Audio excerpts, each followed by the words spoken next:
ఓం శ్రీమాత్రే నమః. పూర్వకాలంలో 10 మంది పిల్లల్ని పెంచేవారండి. 10, 12 మంది, 15 మంది కూడా ఉండేవారు. అయితే మా పెదనాన్నగారు కూడా 11 మంది పిల్లల సంతానం. ఎనమండుగురు అమ్మాయిలును, 3 అబ్బాయిలును.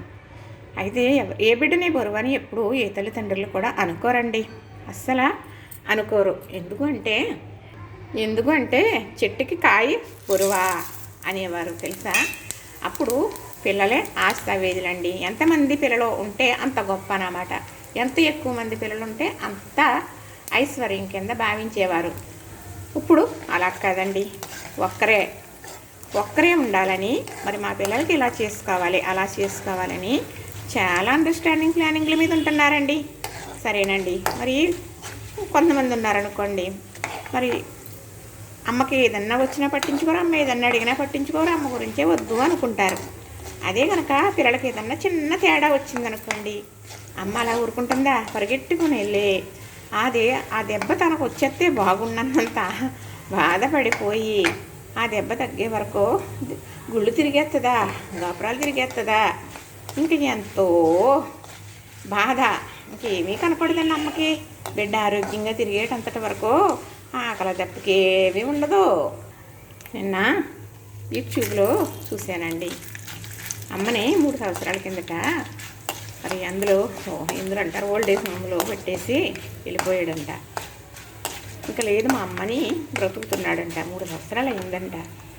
ఆవిడ పిచ్చి తల్లి, నా బాబు వాళ్ళ ఫ్రెండ్ ఇంట్లో పెట్టాడు అని చెబుతుందండి.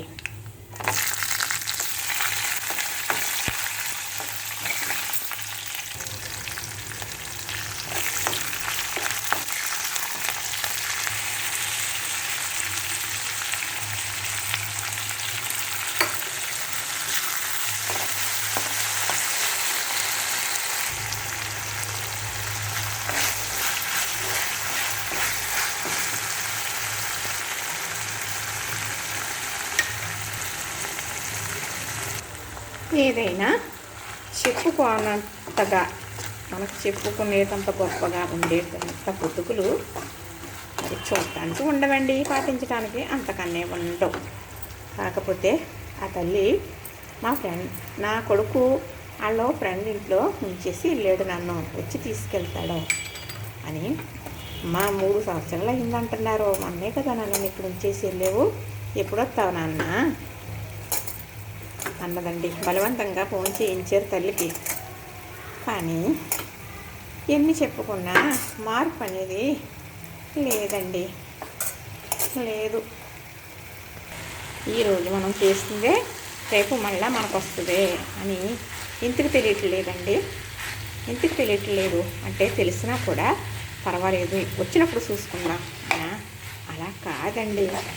రేపు లేని రోజు నాడు బాధపడితే రారు కదా. అలాగని బాధపడతారని కాదండి. నిజంగా లేనప్పుడు బాధపడేవారైతే ఉండగా బాధ పెట్టరు కదండి. లోకం మీద చాలా చూస్తున్నాం కదండి. నేనైతే ఇలాంటి మనసుకు హత్తుకుని చూస్తానండి. చాలా ఏడ్చేస్తాను కూడా. నేను కూడా ఒక అమ్మనేనండి. చక్కగా మనసు పట్టుకోకు రెడీ.